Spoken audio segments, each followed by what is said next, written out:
Buyer beware. Make sure your IUL is designed to make you the most money. In this educational episode, I'm going to address the questions: what is the downside of IUL? What can go wrong with an IUL? Get ready. I hope you will learn quite a bit from what I'm going to share with you.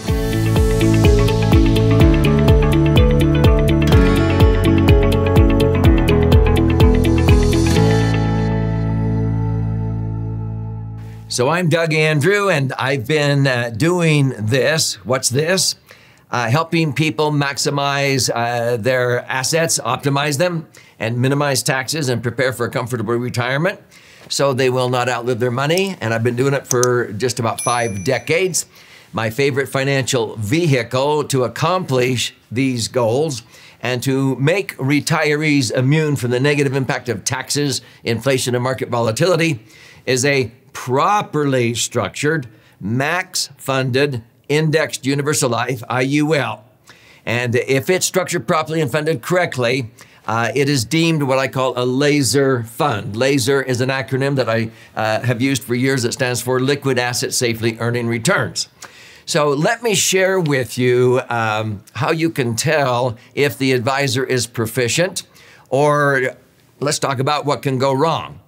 You know, many times when I teach educational events, I will hear people say, I've always thought that insurance in general was a poor investment. And then they're shocked when I say, actually, we agree. Why do we agree? Because it's not an investment. It's a tax-free vehicle. If you understand TEFRA, DEFRA, and TAMRA tax citations, if you keep it from being deemed an investment, which is taxed in a separate part of the code, then it cannot be called an investment. So it's not an investment. It's an insurance contract, and it adheres to tax laws so that you can accumulate, access, and transfer your money tax-free. But unfortunately, most insurance is not structured correctly and funded properly to accomplish the best results for living benefits. Most people have come to me in my career not wanting death benefit per se. That is one desire, but it seems to be secondary. Their primary purpose is they want a financial instrument where they can accumulate their money on a tax-favored basis and then be able to turn on tax-free income during retirement. And at the end of the day, when they die, then it blossoms and transfers income tax-free in the form of a death benefit. And the best way to do that is with a max-funded indexed universal life insurance contract. I'm going to gift you a copy of my most recent best-selling book that talks about this at the end of this episode, so stay with me. So what can go wrong? Well, let's briefly share. If it's not structured correctly under these tax citations known as TEFRA and DEFRA, many agents put too much insurance on there. Therefore, it cannot perform as well because my goal is to have my clients earn an average rate of return, sort of like I have, by using diversification and various index accounts and by rebalancing on an annual basis at a minimum. And that's how you're able to tweak the rate of return. And I've averaged 11.17% on my index universal life since 1997. Now, retroactive back to day one, I have netted 10.07. So that means the actual cost of the insurance is only about 1 percentage point, and I'm netting 10% cash on cash. That means, you know, if I have $1 million accumulated at retirement, I can take out $100 grand a year without depleting principal at a 10% payout for as long as I live. And that's totally tax-free. You can't believe how many agents do not understand how to structure it properly. And so what I call the spigot on the bucket is bigger than it needs to be. And even if they did rebalance and diversify you, and you accomplished an 11% rate of return, you might only net 5, 6, or 7% because they put too much insurance on the contract. Unfortunately, a lot of agents don't know how to rebalance and diversify. And so the average return might only be 8 or 9%, which isn't bad. 8 or 9 is tax-free. But if you're going to earn 9, you want to net 8. You don't want to earn 9 and net 4, okay? And so that's number one. Number two, if it's not funded correctly. So if you design an insurance contract to accommodate, $20,000 a year, $500 a month, $100,000 a year, make sure that you do that. But if life changes and you have to adjust it, make sure you adjust it, or else it's not going to perform as originally illustrated, okay? If it's not designed in accordance with IRS guidelines to be tax-free. And so in order to be able to access money tax-free down the road, we want to adhere to TIF for DIFRA and TAMRA tax citations. And this TAMRA is the Technical Miscellaneous Revenue Act of 1988. But also you want to make sure you can accumulate money tax-free under Section 72E of the Internal Revenue Code.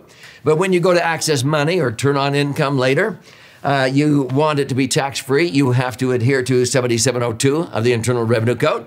And at the end of the day, when you die, it will blossom, increase in value, and transfer tax-free under Section 101A. So if a policy is not designed in accordance with these guidelines, you're not going to have a good experience. You're going to miss out on some of the money that you could have made. If you use the wrong product. Now, there are probably 70 or 80 companies that offer indexed universal life. There's probably 200 or 300 products. I'm sort of picky. There's only, a dozen or so companies that I put my serious cash into, but basically most companies have pretty good design.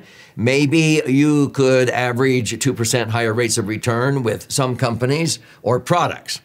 And so you want to use a good product, and I like the companies and products that whenever they update their products, they give the same benefits to the older policies that have been enforced, okay? So if you use the wrong product, it may not perform as well as it could.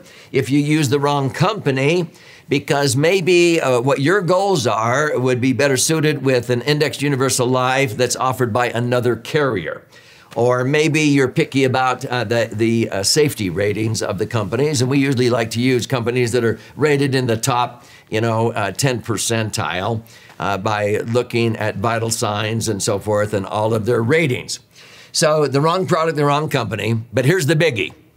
If the advisor is not proficient, this has been the biggest reason, and in the 50 years I've been a financial strategist, it's the saddest day when people come to me and they say, Doug, I heard you, I attended one of your events, I heard what you said on the radio, I watched a video, and I said, okay, that's what I want.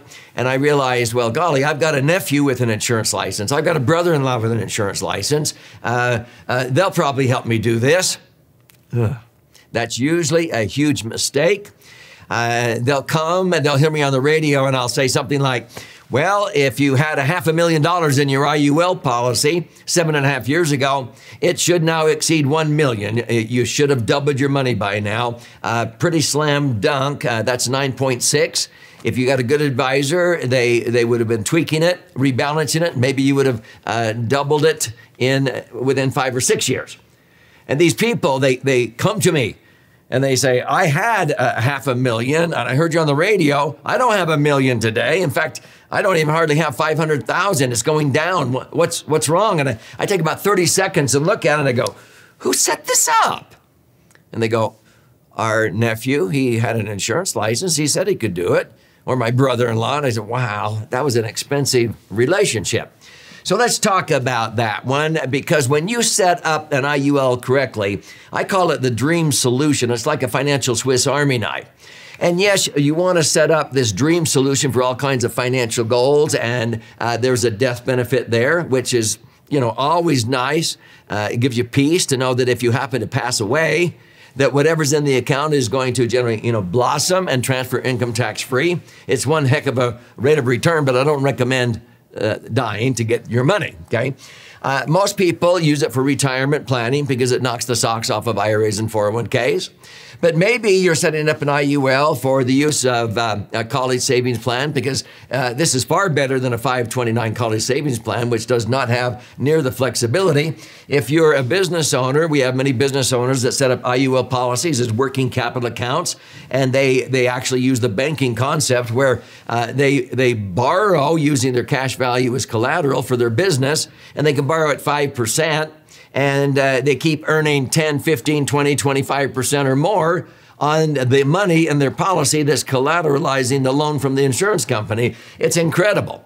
Same thing with real estate management. If you're smart, you wouldn't be sending extra principal payments against the mortgage to get out of debt. You'd put it into an IUL that's earning 9%, compounding tax-free, and the net cost of a 4.5% deductible mortgage is only 3%.